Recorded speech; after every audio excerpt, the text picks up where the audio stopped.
Hey, you're listening to The Growth Signal. My name is Alyssa Nolte, And my name is John Lester. and we are going to have a fantastic conversation today. John, tell us, what is your hot take? My hot take is simply that there are too many small business founders and owners who are not getting what they want out of their business because they're not getting the sales that they want for a number of various reasons. And I'm looking to change that and help them. I love that you open with that because I have existed in my entire career accidentally. I'm an accidental entrepreneur. And I've existed in this kind of startup world for a really long time. And one of the first things that they tell you if you're building a startup the right way is literally nothing matters about your product or your ideas or your branding or your logos if no one wants to buy it. And yet a lot of us start with, well, I have this really cool product idea and I have a logo and I have a Facebook page, That's and yet we haven't validated that people want to pay money for this thing. that's correct. But there is a relatively simple reason for that is because we start out, not we, but the market space starts out believing that the solution to the problem that they solve for themselves has universal appeal. And they translate that solution from a technical perspective because most solutions are technical in one shape or form or another. The buyer doesn't buy the technical solution. The buyer buys the solution to the problem they're feeling at the moment. So, and because a lot of especially nowadays, a lot of the startups or a lot of the young companies are technology based. And so they will have a great technology plan, a great technology stack, call it whatever you want. The buyer isn't looking to hear that. I'll give you a quick example. You go in to buy a car. Why are you going in to buy a car? Well, maybe you're going in to buy a car because you got to have 7 seats to transport the kids' soccer team and all of the sundry groceries or something. And you walk in the door and the salesperson starts telling you about a sports car. Okay, wait a minute. And then he starts telling you about, oh, sorry, this is why you should buy this car because this is how well it's built. Wait a minute. All I'm trying to do is figure out, can I fit 7 kids in the car? So he hasn't tapped at all into the need of the buyer. And we And do this constantly. sometimes I feel like too, we might tap into a need, but not the need, right? So like if I'm trying to buy a 7-seater, right? First I'm going to go in and I'm going to say my number one criteria is it has to seat 7. But would I like to have a conversation about what color it is, and would I like to have a conversation about all the funky features and how many miles it has and what the price is and all of that? Absolutely. But if you haven't satisfied my like hierarchy of needs, I guess. I'm a psychology background major. So for me, I'm like that Maslow's hierarchy of needs. Like nobody cares if you're getting a college degree if you can't feed yourself, right? The first Right. priority is survival. Right. No, I still rely on Maslow today, even though some people are saying he's debunked, but I guess still completely rely on that. You can't think about um, actualization if you're not eating. It's kind of that simple. Absolutely. And I'm guilty of this too, right? Like I've built multiple startups and successful ones with exits. And yet I still found myself when I started my newest venture making the same mistake that a lot of rookie founders make. I like built a product. I loved it. I thought it was beautiful. I connected with it because I loved the product. Correct. And I had a conversation with a mentor who said, I worry that you love the product. I worry that you love building the product more than you love solving the problem. And I had one of those like wide open moments. And I'm someone who should know better because I have done this multiple No, times. And yet I still fell into it. you can't know better. The big problem, and we really, and you know this from your training, the big problem is the biggest lies are the lies we tell to ourselves because we have no ability to see our own blind spots. I mean, God made us and I'm not trying to insult anybody or get in anybody's space with religion, but in my mind, God made us very curiously. The eyes only see forward, the ears only hear from the sides. We can't really figure out who we are. So we really do need other people to help us. We're social critters. We don't work by ourselves. And I think it's important too to have people around you who believe in you enough to give you the benefit of the doubt, but not so much that they ignore that little voice inside their heads when you're doing something, right? I have a wonderful team. I have worked with them for many, many years. They believe in me so intensely. And almost I said to them almost to the point where I think maybe they let me get a little blind because they believed that I, knew what I was doing. And so true belief in people includes holding them accountable when you disagree and opening and voicing that disagreement. I think we, to a large extent, and again, this is only from my own experience. I don't know how the rest of the world or even the rest of the country or the other generations treat this, but to a large extent, I think we've done a disservice by trying to instill upon people as they're going through school, this notion of being nice and being sensitive to other people without putting the proper constraints around it. And I told this to people I work for, I told this to people I work with that work for me. I would rather that you were honest to me. Yes, please phrase it somewhat nicely, but you know what? I'd rather that you were honest to me than let me go down a dark alley that doesn't benefit either of us. I just don't think we do enough of that. We don't. And I can tell that from a different perspective. In my very limited free time, I coach a high school dance team. So I have 14 to 18-year-old dancers. I have 17 to 25 every year. And the dance world is very specific, right? Like we lose points if our hands are not in the exact same position, in the exact same plane, at the exact same angle. And so I spend a lot of time nitpicking these kids, right? To the very degree of which way their nose is turned. And one of the things that I always tell my teams at the beginning of the year is that if I am giving you feedback, if I am giving you something or giving you notes, or if you feel like I am picking on you, as long as I'm not saying mean or derogatory things, but if I'm giving you things that are going to make you better, it is because I believe in you. I The mean, minute I stop giving you feedback, that's when you need to start worrying because that's I have decided that it is not worth my time and energy because you're not going to do it anyway.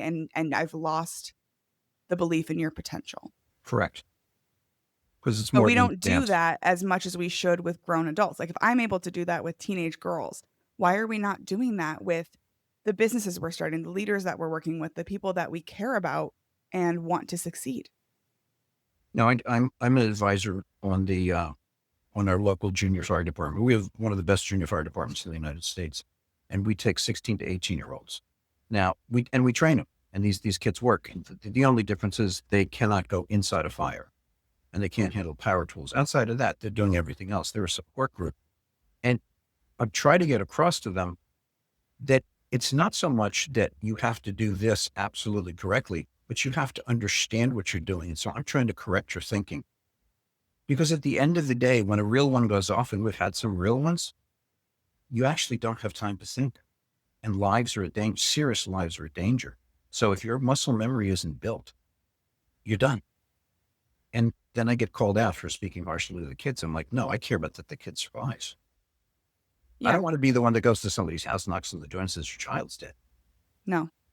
No, I always tell the dance team when we're traveling, I'm like, the only thing I ask is please don't put us on the news. I don't want to be on the news for any reason. Like Yes, dance exactly. coach loses teenagers in Florida. So let's talk about if we're in wild agreement that, one of the biggest problems that we have is we fail to connect to the customer and what the customer actually needs and really think about taking ourselves out of our own experiences and our own universalism of this Right. solution. How do we do that? Like what's the first thing that I should do if I'm hearing this and I say, "Okay, I have an idea. I want to turn it into a company. I want to start my own business. I want to grow something." How do I know if people want this thing? Let me back up because what I tell anybody that wants to work with me is that one of the criteria that I have that I will not work with you is if you cannot admit that either you are part of the problem or the whole problem. And if you can't get that concept, it's fine. I'm not going to say you're a bad person or anything, but we have to change before we can ask others to change. And as I said, when we started, blind spots are what cost us the most. We don't understand our own blind spots, or at least be willing to understand our own blind spots. We can't go forward. So that's premise number one. The next thing I try to figure out is where exactly you're having the problem. There's really three categories that people fall into that I work with, and they're confronted with one of three F's, if you will: fear, fog, or friction. And the fear is that they're very uncomfortable with sales. There are a lot of people, not everybody, but there are a lot of people that sales is a bad word. Sales is sleazy. Sales is okay. Fine. Let's get you through that one. Then there are people that, they're okay. Sales is, they're not worried, but they don't really understand it because they've never really been trained in it. And sales is a lot more complicated than people really think. And you don't really start to understand that until you've been in it for a while and seen a lot of the use cases and a lot of the corner cases. And then there's the third one, which is the friction, where, okay, they're comfortable with sales. They think they have a process, but for some reason, they're missing certain things where the sales are just taking too long. But I'm always looking at it from the perspective of what modifications, what enhancements do I make on the individual's perspective, not on the customer or the buyer's perspective. In most sales training, and I've seen a lot of sales training, most sales training focuses on how do I manipulate the buyer? Yeah. You can't manipulate the buyer if you're not set in your own head as to what it is you're doing, want to do, and can do. And the interesting part is once people start to get set on it, they start to understand that, they start selecting their clients and having better clients because they realize, wait a minute, I don't need to put up with this. I don't want to put up with this. If I have a net 30 billing algorithm and the guy won't pay me for 120, I don't need to do business with the guy. Why am I chasing the business? But most people will take any business because they aren't confident that they can reject the business. Well, it goes back to your original point, right? That there's that fear there, Yeah. right? Yeah. And I think that's what a lot of people are not getting to see in the entrepreneurial, the business building world is the level of fear that comes into it. Like there's a fear you have to get over of starting this thing in the first place. And then there's a fear you have to get over of telling people that you started a business and the potential ridicule and judgment you might get for doing something that seems unsafe. And then there's a fear of actually putting yourself out there and that the money won't come and that it won't work out. So let's go back. I mean, if it's fear, fog, and friction, let's go back to fear. What is the thing that we need to do in order to overcome that fear, particularly around sales? Because the number of people who tell me they hate sales, but have never really either never done it themselves or never really had a good sales experience as the customer is like an infinite amount of numbers. I would love to work with every single one of them, especially women. And I'm serious about this, Alyssa.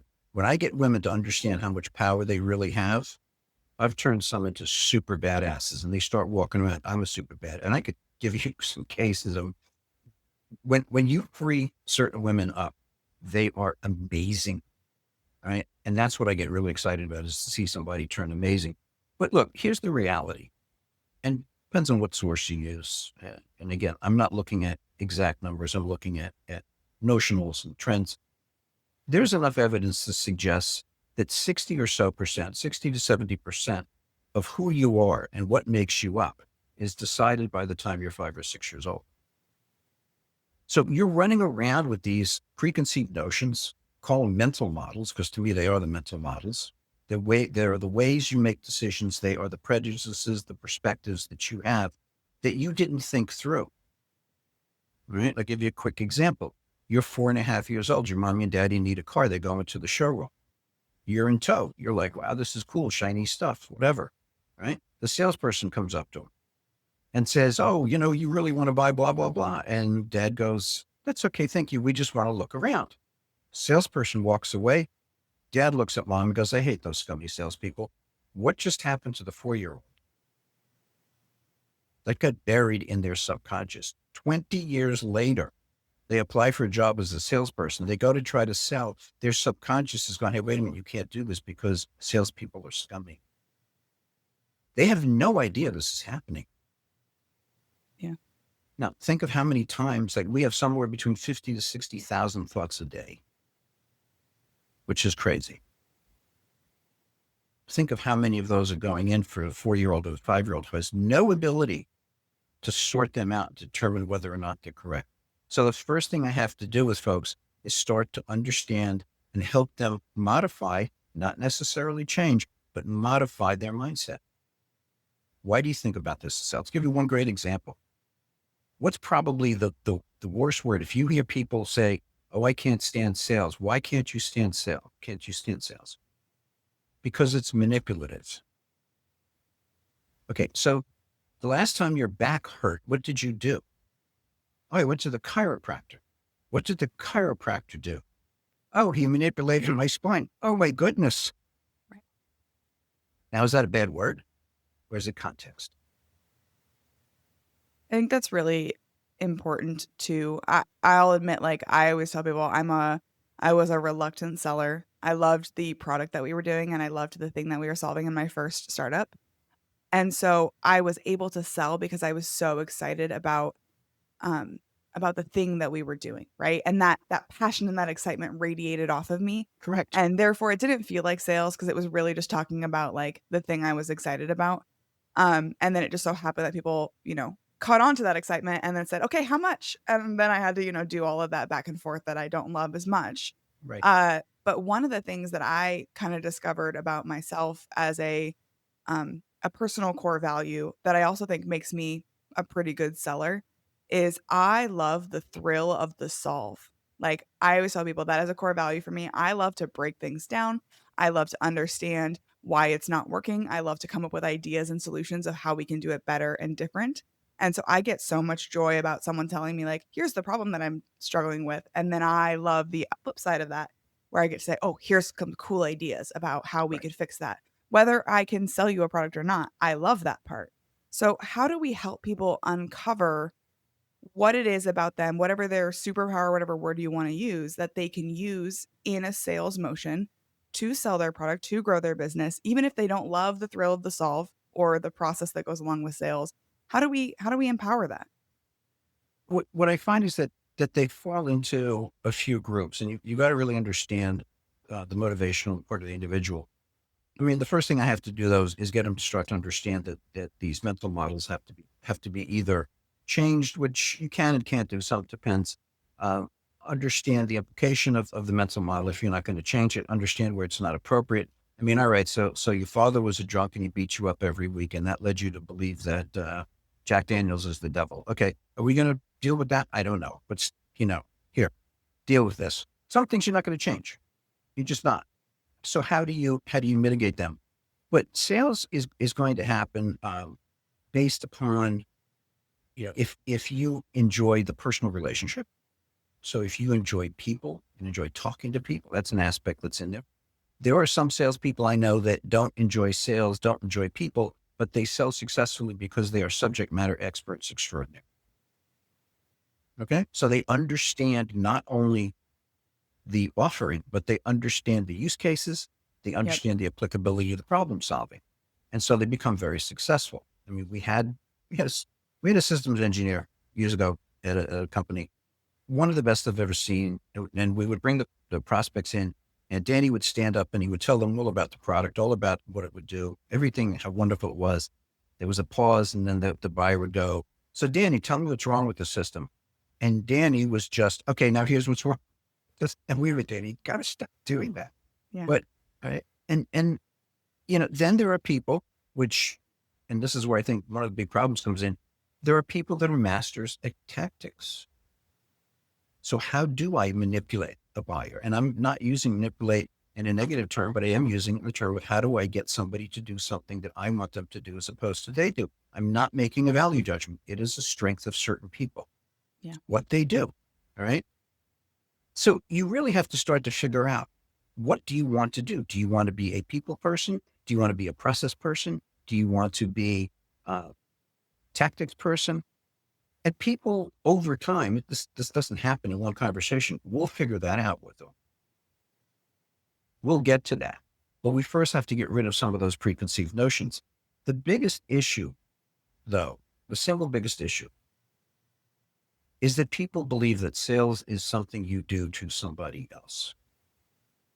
And what I get them to change, and this is when the success really starts to come in, when they really start to get a sense of that first instance of value, is when they start to understand that sales in its purest form, and again, not knocking the guys that are just tacticians and want to take it.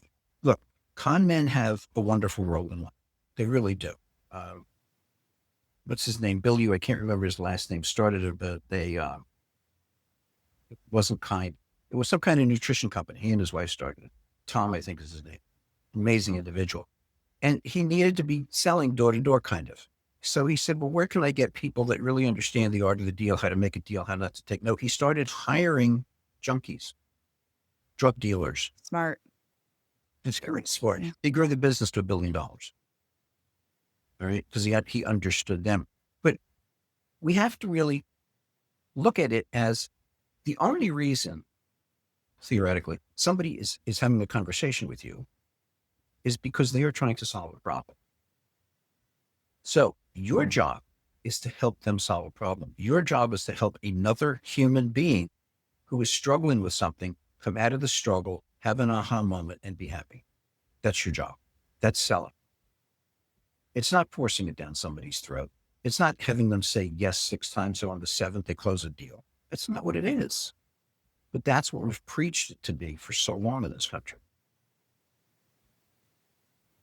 Let me ask you, I'm gonna segue back to an episode that we had a couple of weeks ago where someone said something to the effect of like, if whatever you're selling, if the market is not thirsty for it, then you're not selling the right thing. If they're not like begging for it, beating down your door for it, if you aren't getting people excited about it, and not like everybody, right?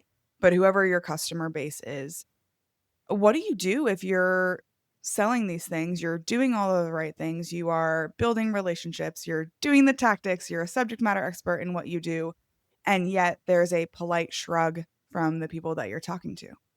Well, there are two things going on right there. First of all, yes, it's very possible you have a product that doesn't match the market need. It's very possible. Okay.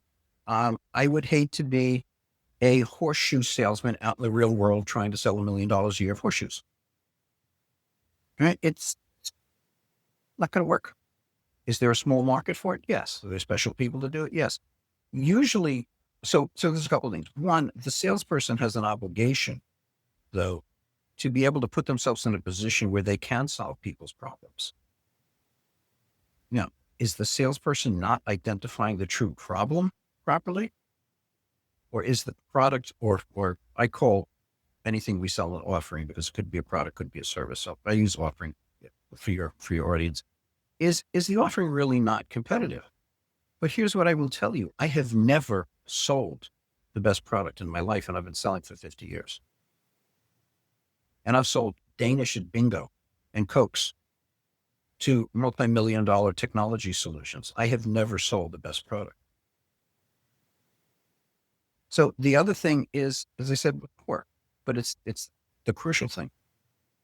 Does the salesperson truly, one, have the ability to understand the needs of the buyer at both a personal and a business level? And what I will say to you is, in my opinion, and it's only my opinion, 99.9% of the time, the answer is no. The answer is no. And I've sat with experts in their webinars and in their classes and in their courses. And look, I'll tell you, the other day I was in one. Friend of mine said, "Hey, come into my Wednesday thing because, I want you to drive all." I come in. And he's a product marketing branding guy. And he's like, okay, he's got a client or a person in there, one of the group. They are marketing person for an organization that is selling a product to an end user, but they're selling it through the distribution channel.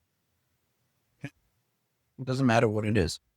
And he started asking them to define the product and the values and the messaging and all that. And all that they were doing was they were focused on end user, the client. I said, guys, I think you've got to disconnect in what you're doing simply because that's not your customer.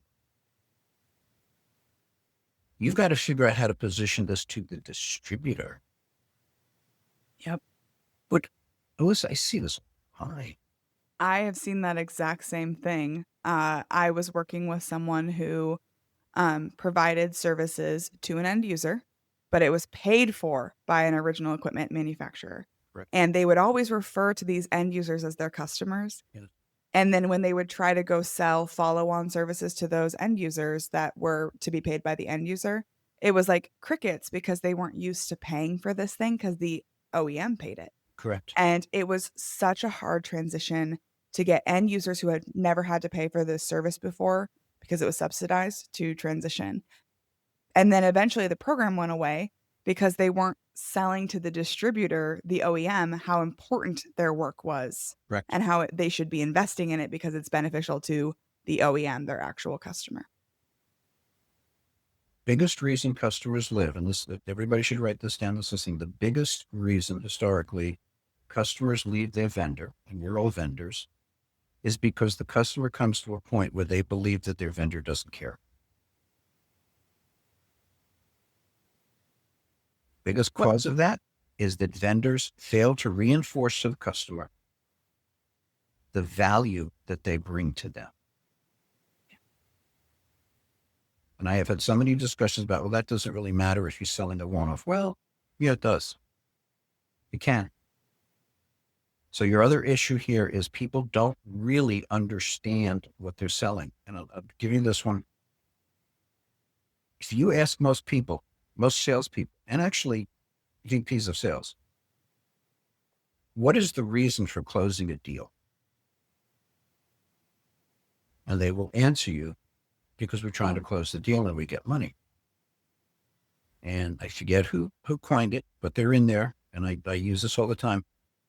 The reason that you want to close a deal is to start the process of creating a raving fan customer. Mm-hmm. If you can understand that, and if you do that, it completely changes the alignment of the organization and the modus operandi of the salesperson. And yes, anybody wants to talk to me about raving fan stuff, let me know. It's a whole science unto itself. Thinking about, speaking of raving fans, thinking about the people that you know or that you aspire to know, who is really doing this better than anyone else? Who else should we be listening to? I haven't run across anybody who's doing this. That doesn't mean they're not out there. Right? But as you say, there's 3.5 billion people out there. I'm not speaking to any of the Chinese, right? So the person that I like to watch right now, this is more from the perspective of what's called the sales training world, is a fellow by the name of Keenan. And yes, he just goes by the name Keenan. His company is Gap Selling, but he is the only person to me that has actually taken the whole notion of the interaction between the seller and the buyer and made it into something that you can actually understand. There was a book came out a number of years ago called The Challenger Sale. Apparently, The Challenger Sale, nobody's read it and you're into sales, you should read it at least 3 times because it takes that long for it to make sense to you. The Challenger Sale is the result of research. Keenan took the book and turned it into practical actions. Plus, he's absolutely insane. I mean, watch his videos. The guy's so amazingly insane. And if someone is hearing this and they're loving what they're hearing from you, John, where can they find you online? Go to attitudeselling.com, attitudeselling.com. Book some time with me. Let's get on a call. Let's chat. Well, John, thank you so much for joining me today on the Growth Signal. This was a really fascinating and truly unique conversation for our show. So thank you so much. Oh, totally my pleasure. Take care.